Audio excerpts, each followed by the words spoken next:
Selamat datang semua hadirin sekalian. Saya ucapkan kepada seluruh hadirin sudah menyempatkan waktunya untuk berpartisipasi dalam fokus group discussion dengan tema Indonesia Perketat Aturan Impor Sampah Plastik.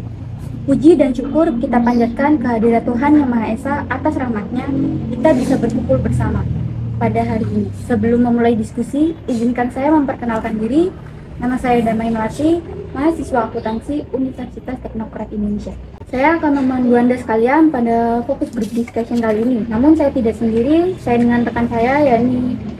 Halo, perkenalkan nama saya Salih Fadila dari Universitas Teknokrat Indonesia sebagai notulen. Oke, pada pertemuan kali ini sudah hadir 4 atau 5 orang peserta IGD. Mungkin peserta bisa memperkenalkan diri dulu dengan menyebut nama dan program studi. Baik, perkenalkan nama saya Angelika, saya dari program studi akuntansi Universitas Teknokrat Indonesia. Oke, boleh untuk peserta selanjutnya. Ya, perkenalkan nama saya Nurul Ilmiati, saya dari program studi akuntansi. Untuk peserta selanjutnya boleh memperkenalkan diri. Baik, perkenalkan nama saya Putri Finalsi Dewi, saya dari program studi akuntansi, saya berasal dari Universitas Teknokrat Indonesia. Nah, untuk peserta selanjutnya boleh memperkenalkan diri. Terima kasih. Sebelumnya perkenalkan nama saya Frenkel Sinaga dari program studi akuntansi. Terima kasih atas kesediaan para hadirin. Sebelum masuk sesi FGD, izinkan saya untuk membacakan peraturan daripada FGD ini. Mohon disimak dengan baik. Peraturan yang pertama yaitu berbahasa dan memberi perilaku sopan dan santun selama kegiatan FGD berlangsung. Peraturan kedua, narasumber akan menjawab pertanyaan dari moderator setelah pertanyaan selesai dibacakan dan moderator mempersilakan menjawab. Pertanyaan ketiga, dilarang menjatuhkan opini atau pendapat narasumber lain.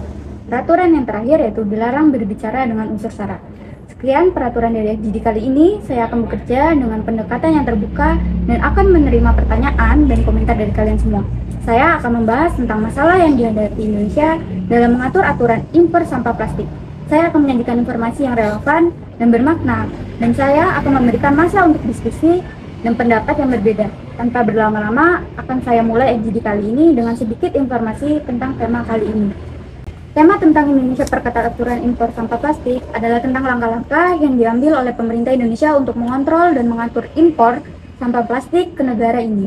Hal ini dilakukan sebagai respon terhadap masalah lingkungan dan kesehatan masyarakat yang diakibatkan oleh penumpukan sampah plastik yang tidak terkelola dengan baik. Langkah-langkah ini mencakup pengetatan aturan, pengawasan yang lebih ketat, serta promosi daur ulang dan pengurangan penggunaan plastik sekali pakai untuk mencapai tujuan pembangunan berkelanjutan.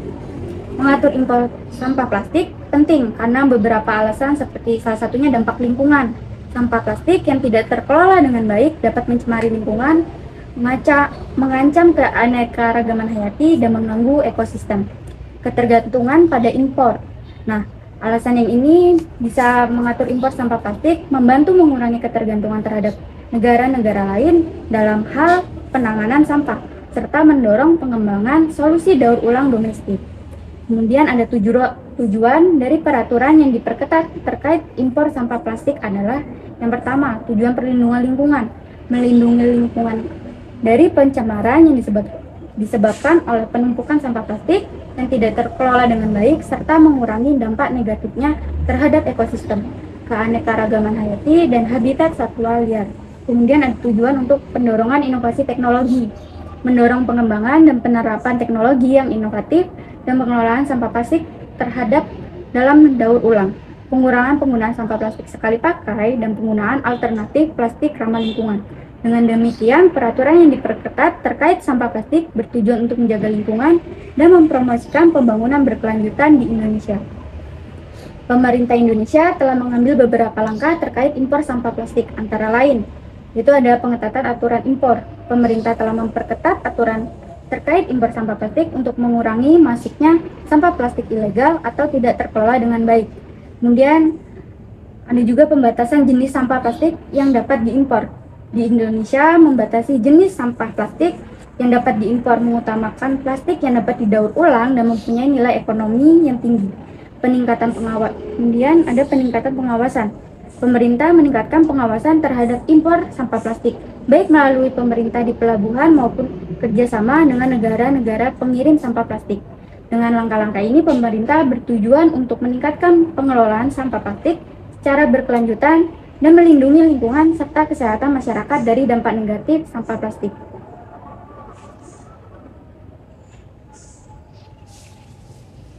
Kemudian, peraturan yang diperketat terhadap impor sampah plastik memiliki dampak positif yang signifikan terhadap lingkungan dan masyarakat antara lain yaitu peningkatan kebersihan lingkungan.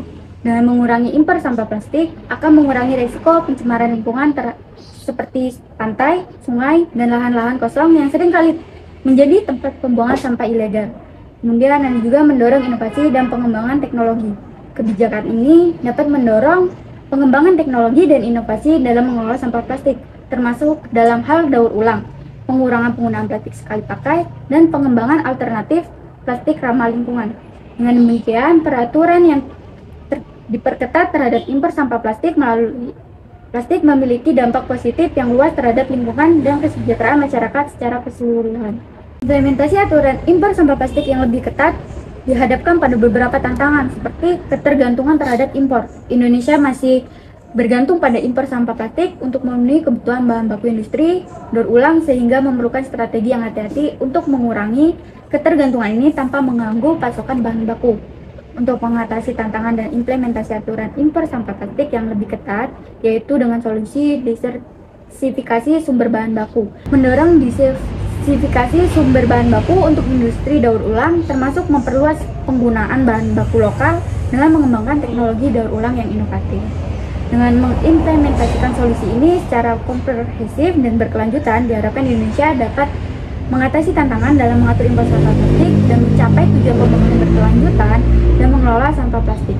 Baik, itu saja informasi terkait FGD kali ini. Dapat saya sampaikan. Oke, selanjutnya kita akan memasuki sesi diskusi dan tanya jawab. Untuk pertanyaan yang pertama, bagaimana dampak kebijakan ini terhadap hubungan perdagangan antar negara? Silakan untuk peserta yang ingin menjawab, silakan angkat tangan. Baik, kita mulai dari Kak Nurul. Baik, terima kasih untuk pertanyaannya. Izin menjawab. Menurut saya, kebijakan ini dapat mempengaruhi hubungan perdagangan antar negara dengan mengubah aliran barang dan meningkatkan kesabaran akan keberlanjutan. Oke, terima kasih untuk jawabannya. Kita lanjut pada Kak Putri-Vina. Baik, terima kasih atas pertanyaannya. Menurut saya, kebijakan ini dapat mempengaruhi hubungan perdagangan antar negara secara positif karena akan meningkatkan keseimbangan perdagangan di sektor daur ulang plastik. Dengan mendorong diversifikasi sumber bahan baku, industri daur ulang akan lebih bergantung pada bahan baku lokal yang akan membantu mengurangi impor sampah plastik dan eksportir lainnya yang mengimpor bahan baku plastik dari luar negeri. Hal ini akan mengurangi kekurangan bahan baku plastik di Indonesia dan mempermudah pengembangan industri daur ulang plastik. Selain itu, kebijakan ini juga akan mengembangkan teknologi daur ulang yang inovatif yang akan memudahkan industri daur ulang untuk mengolah sampah plastik dengan lebih efisien dan efektif.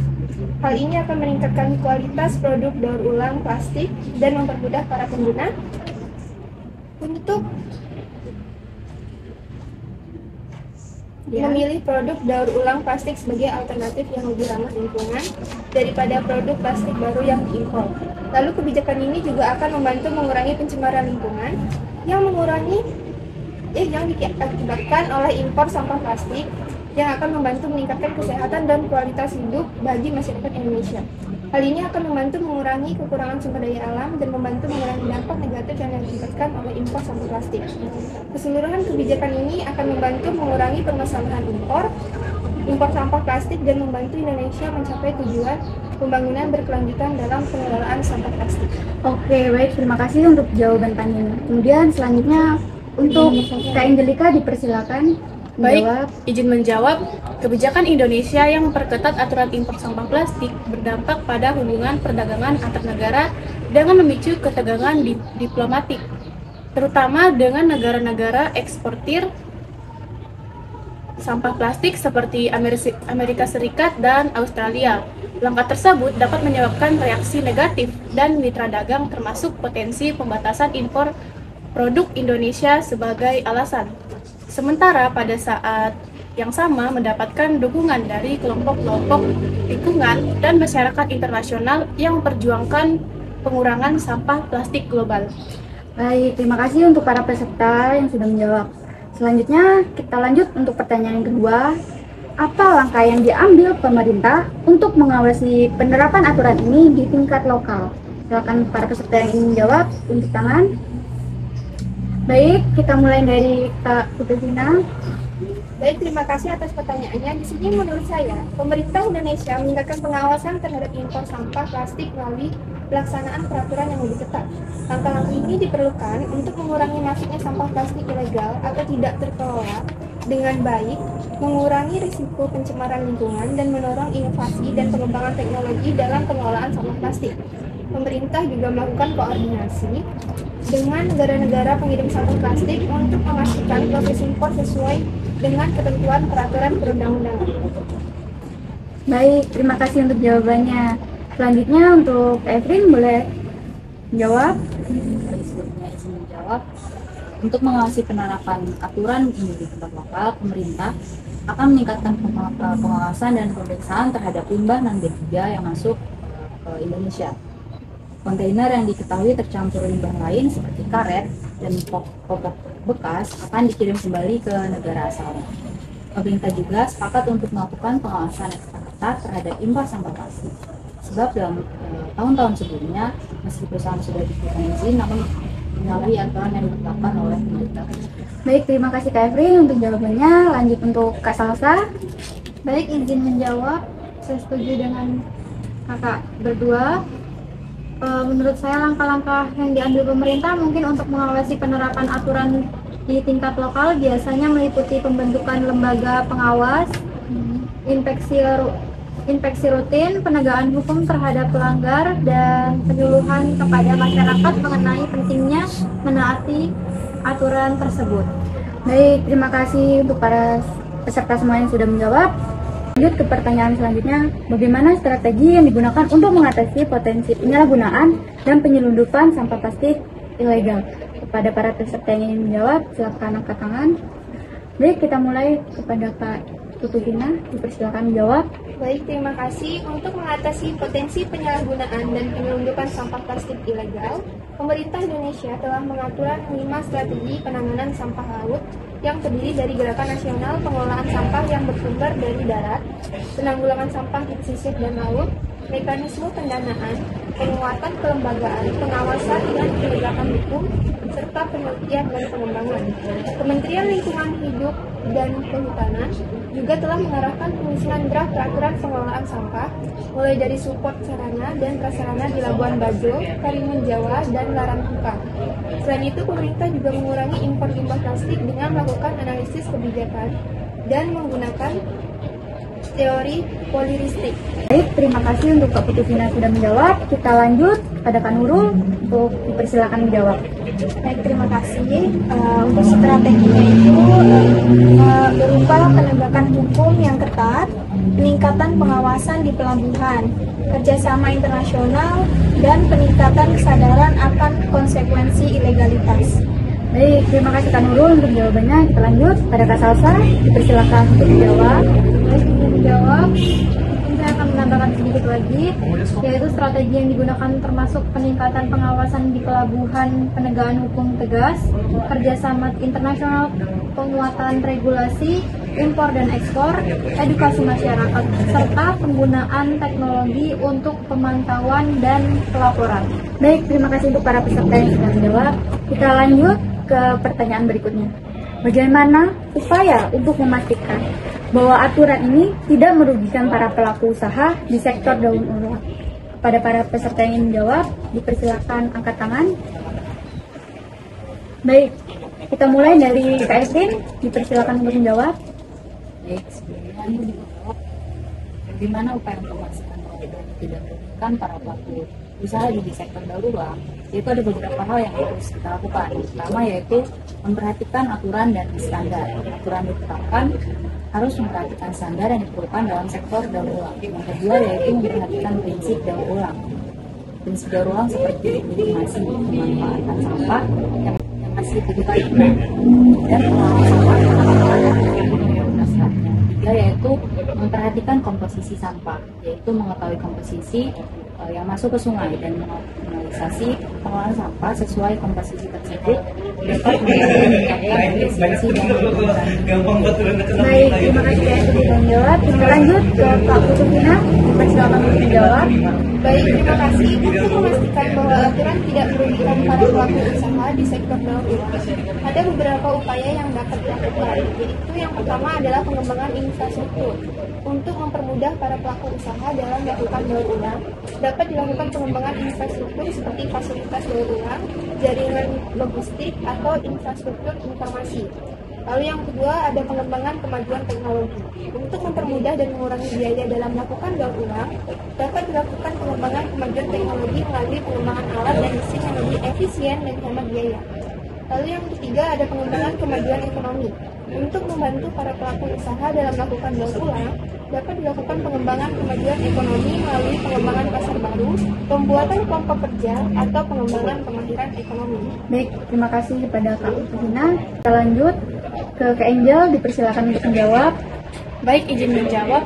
Untuk memastikan bahwa aturan memperketat impor sampah plastik tidak merugikan para pelaku usaha di sektor daur ulang, langkah-langkah yang dapat dilakukan seperti memberikan insentif fiskal atau subsidi kepada pelaku usaha yang berinvestasi dalam teknologi daur ulang yang lebih efisien dan ramah lingkungan. Selain itu, pemerintah juga dapat memfasilitasi pelatihan dan pendampingan untuk meningkatkan kapasitas dan keterampilan pelaku usaha dalam mengelola limbah sampah plastik.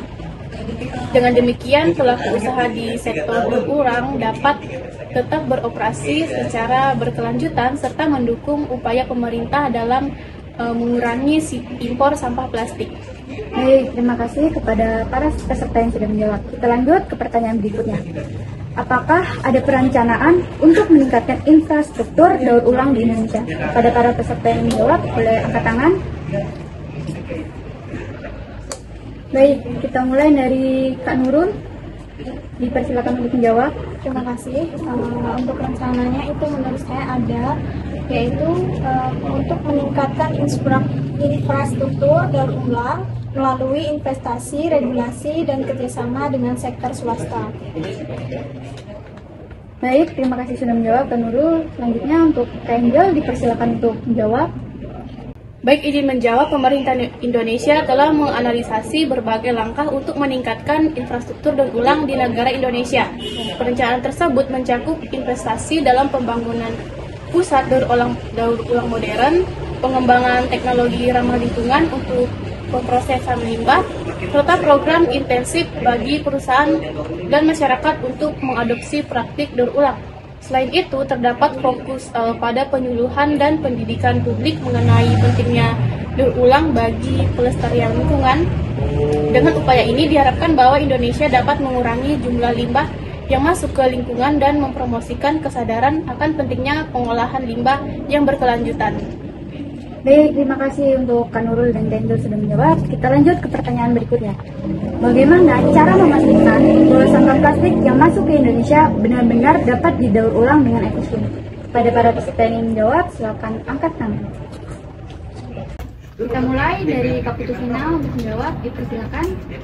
Baik, terima kasih. Untuk memastikan bahwa sampah plastik yang masuk ke Indonesia dapat didaur ulang dengan efisien, ada beberapa langkah yang harus dilakukan. Yang pertama, pengumpulan dan pengolahan, yaitu pengumpulan sampah plastik harus dilakukan secara sistematis dan teratur. Setelah itu, sampah plastik harus diproses dengan metode yang efisien seperti pengeringan, pencacahan, dan pengolahan kimia. Lalu yang kedua, pengurangan sampah plastik. Pengurangan sampah plastik adalah langkah yang penting untuk mengurangi jumlah sampah plastik yang masuk ke Indonesia. Pengurangan sampah plastik dapat dilakukan melalui penggunaan plastik yang dapat didaur ulang, penggunaan plastik yang dapat dikembalikan, dan penggunaan plastik yang dapat dikurangi. Baik, terima kasih Kak Putufina sudah menjawab. Kita lanjut ke Kak Evelyn untuk menjawab pertanyaan itu. Yang dijawab ada beberapa hal yang dapat kita lakukan untuk memastikan bahwa sampah plastik yang masuk ke Indonesia benar-benar dapat didaur ulang dengan efisien. Yang pertama yaitu pengurangan penggunaan sampah plastik. Pemerintah Indonesia dan masyarakat harus mengambil langkah untuk mengurangi penggunaan sampah plastik, seperti melarang penggunaan kantong plastik sekali pakai dan mendorong penggunaan alternatif. Yang kedua yaitu pengembangan sistem daur ulang yang lebih efisien, seperti melalui kolaborasi internasional dan pengawasan ketat terhadap industri plastik. Yang ketiga yaitu pengelolaan sampah plastik di laut Indonesia. Yang keempat yaitu penggunaan bahan pengganti. Dengan melakukan langkah-langkah tersebut, sampah plastik yang masuk ke Indonesia dapat lebih efisien menjadi bagian dari ekonomi sirkular yang lebih bersih dan berkelanjutan. Baik, terima kasih Kak Evelyn sudah menjawab. Kita lanjut ke Kak Angel. Dipersilakan untuk menjawab pertanyaan. Baik, terima kasih izin menjawab. Untuk memastikan bahwa sampah plastik yang di Indonesia dapat didaur ulang dengan efisien, langkah-langkah tertentu dapat diambil. Yang pertama yaitu pemerintah harus memberlakukan kebijakan yang ketat terhadap impor sampah plastik. Memastikan hanya sampah plastik berkualitas tinggi dan mudah didaur ulang yang diizinkan masuk. Yang kedua, perusahaan daur ulang harus mematuhi standar proses daur ulang yang ketat untuk memastikan efisiensi dalam pengolahan sampah plastik tersebut. Selain itu, pemerintah juga perlu mengawasi proses daur ulang dengan ketat untuk memastikan bahwa semua proses yang dilakukan sesuai dengan standar yang telah ditetapkan. Selain itu, edukasi masyarakat tentang pentingnya daur ulang serta pengelolaan sampah yang ramah lingkungan juga diperlakukan untuk menciptakan kesadaran akan pentingnya menjaga lingkungan dan meminimalkan sampah plastik yang tidak termanfaatkan. Dengan langkah-langkah ini dapat diharapkan bahwa sampah plastik yang masuk ke Indonesia dapat didaur ulang dengan efisien. Baik, terima kasih kepada para peserta yang sudah menjawab. Kita lanjut ke pertanyaan berikutnya. Apakah ada upaya kolaboratif dengan negara-negara lain untuk mengatasi masalah global sampah plastik? Kepada para peserta yang ingin menjawab, dipersilakan angkat tangan. Baik, kita mulai kepada Kak Nurul untuk menjawab pertanyaan. Baik, terima kasih. Untuk upayanya itu adalah upaya kolaboratif melibatkan pertukaran pengetahuan, teknologi, dan sumber daya antara negara-negara dalam rangka mengatasi masalah global sampah plastik melalui forum internasional dan kemitraan multilateral. Baik, terima kasih Kak Nurul sudah menjawab. Selanjutnya Kak Pitufina, dipersilakan untuk menjawab. Baik, terima kasih. Upaya kolaboratif dengan negara-negara lain untuk mengatasi masalah global sampah plastik. Beberapa contoh upaya kolaboratif antar negara termahal adalah yang pertama perjanjian internasional. Negara-negara berkeluarga bermasalah berkumpul untuk mengatur aturan dan standar internasional untuk bekerja sama untuk mengumpul dan mengolah sampah plastik yang sudah dikeluarkan dari lingkungan. Lalu berikutnya, pembuatan dan penggunaan barang alternatif.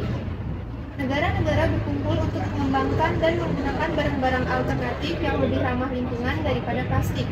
Lalu yang ketiga, pemerintah dan masyarakat bekerja sama. Negara-negara berkumpul untuk membangun program pemerintahan dan masyarakat yang berkesinambungan untuk mengurangi penggunaan plastik. Dengan beberapa upaya kolaboratif ini, negara-negara berkumpul dapat mengurangi penggunaan plastik dan membantu memperbaiki lingkungan. Baik, Kak Pitufina, terima kasih untuk jawabannya. Selanjutnya untuk Kak Evelyn, dipersilakan untuk menjawab. Baik, terima kasih. Untuk upayanya yaitu tentunya ada beberapa inisiatif dan kerjasama yang dilakukan oleh berbagai pihak, termasuk pemerintah daerah, swasta, dan masyarakat untuk mengurangi sampah plastik. Seperti penggunaan bahan yang sudah didaur ulang, pengelolaan sampah madu, dan metode lainnya yang dapat. Baik, jawaban dari Kak Evelyn tersebut sekaligus menutup perjumpaan pada sesi FGD kali ini. Nah, dari hasil FGD tadi, kita bisa mengetahui berbagai aspek kebijakan impor sampah plastik, termasuk dampak ekonomi, kerjasama internasional, dan langkah-langkah tindak lanjut yang perlu diambil. Baik, keren sekali untuk kita semua telah melakukan diskusi yang sangat produktif dan berharga. Mari kita terus berkolaborasi untuk mewujudkan ide-ide yang telah dibahas hari ini. Oke, sekali lagi saya ucapkan terima kasih kepada semua peserta yang hadir dan berkontribusi dalam diskusi hari ini. Semoga hasil dari FGD ini dapat menjadi panduan yang berharga untuk langkah-langkah selanjutnya. Saya mohon maaf bila ada kesalahan kata yang tidak berkenan. Kurang lebihnya terima kasih. Sampai jumpa.